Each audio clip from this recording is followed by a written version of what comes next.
Hi, hello friends. This is your studio spot and from Jaya to Kanjipuram Straight Road. ஆக்சுவலாக வந்து இன்றைக்கி ஒரு தம்பி வந்து அம்மா டேட்டு போடணுன்னு சொல்லிட்டு எனக்கு க்ரௌனோட வேணும்னு சொல்லிட்டு கேட்டுருந்தான். கேட்டுட்டு எனக்கு எடிட் பண்ணும்போது நான் பண்ணுற சாங்கை எனக்கு வந்து போடுங்க வீடியோலாம் சொல்லியிருந்தான். நீங்களே பாருங்கள், பார்த்துட்டு சொல்லுங்கள். என்ன சுமந்து நஞ்சு கொடி அறுத்தெடுத்து உன் பிள்ளையா என்ன பெற்றாய் தாயே, உன்னோ காட்டாமலே பொன்னாய சொல்லாமலே கொல்லி போட என்ன வைத்தாய் நீயே.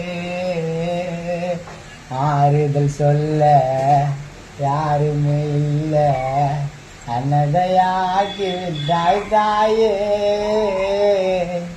அழுது புரண்ட தேம்பி தேம்பி அழுத கண்ணீரில் நனைய விட்டாய் நீயே. Super, super.